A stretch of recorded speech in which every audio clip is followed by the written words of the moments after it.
Welcome back to the Comics Lounge. Thank you so much for joining us. And I hope you're as hyped about this trailer as I am right now. This trailer was so much more and yet so different than what we expected it to be. There was no obvious villain, and yet some of the theories that I came up with a year ago when we first got the first look seem to be pretty true and pretty accurate, which is awesome to say. And to see what those theories are, make sure you go check out the video that's going to be up here at the end of this video. The Across the Spider-Verse teaser trailer, definitely a teaser, starts with Miles sitting on the roof and only his mom talking to him. However, we do only see his dad in this trailer in flashback scenes, which is really interesting that we're not getting any new scenes with his father, and it's only his mother. More on that in another video that'll be coming out later this week. We get some flashbacks to Miles' previous adventures as he learned more about who he was and his role in the Spider-Verse after the death of Peter Parker in his universe. And then we get to see the new suit that Miles has, which is a lot like his tracksuit style Spider-Man suit in the comics and in the video game Miles Morales for PlayStation.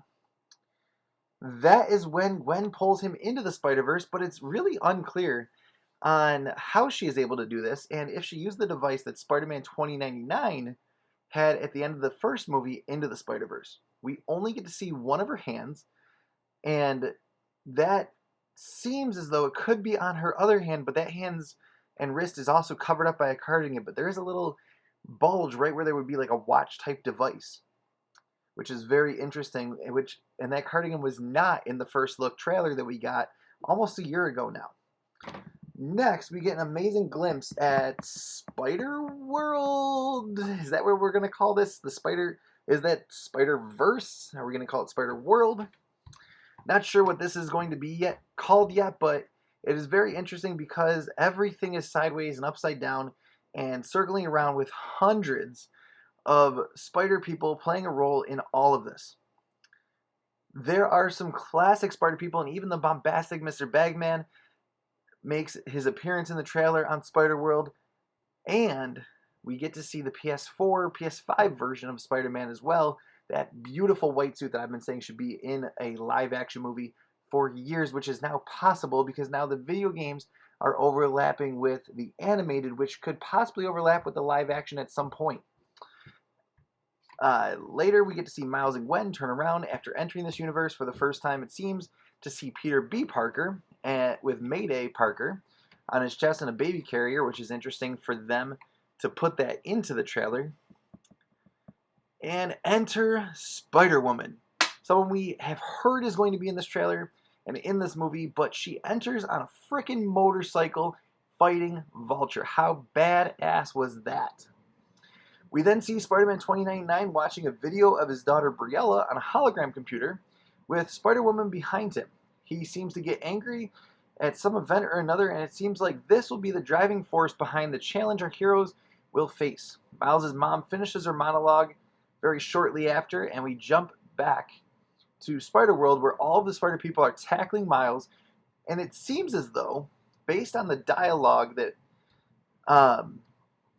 Spider-Man 2099 has, that he is actually on Gwen's side. And that Gwen literally says, we are supposed to be the good guys. And that seems to be directed directly at Spider-Man 2099. Next thing is Spider-Man 2099 jumping through a very similar portal to what brought Gwen and Miles to the Spider-World. And it ends just after the first look ended with Spider-Man 2099 slamming Miles to the ground on some highway in a futuristic world. So, with all that being said, there's tons to unpack here.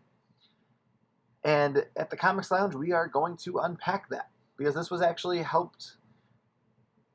written and helped, my students helped me write this in our comic book club. This trailer brought out so many questions and gave very little answers. I do believe that this has a lot to do with Briella and that Miles and Miguel will be the main characters fighting and trying to figure out what happened to Briella. My belief initially is that the Spot is behind all of this and possibly kidnapped Briella to get the device that was built by Miguel in the post-credit scene of the first movie, which then leads us to believe that he is after Miles to help him out and or Miles is being blamed for what the Spot did. Because at the end of the first movie, we know that Miguel O'Hara was trying to do something similar to what Kingpin was trying to do. And that could all be imploding on itself, or it could all be moving into this new realm of what the Spider-Verse looks like and takes us through all the different ways that people are going to be supporting Miles, supporting Miguel, and basically one massive, massive battle between the Spider people on Miguel's side and people who know Miles is not in the wrong and trying to help him get back home while trying to help Spider-Man 2099 find Briella. With all that being said, thank you for watching. It's been an absolute pleasure. And again, thank you to my students for helping me write this today, because this was just a fun activity that we did during Comic Book Club. Have a great afternoon, everyone, and can't wait to talk more about this in the coming weeks, months, and when this finally comes out in June. Thanks for watching, and have a great rest of your day. Again, go check out that initial theory that we had right here, and then here's another video over here that YouTube thinks you need to watch as well. Thank you for watching.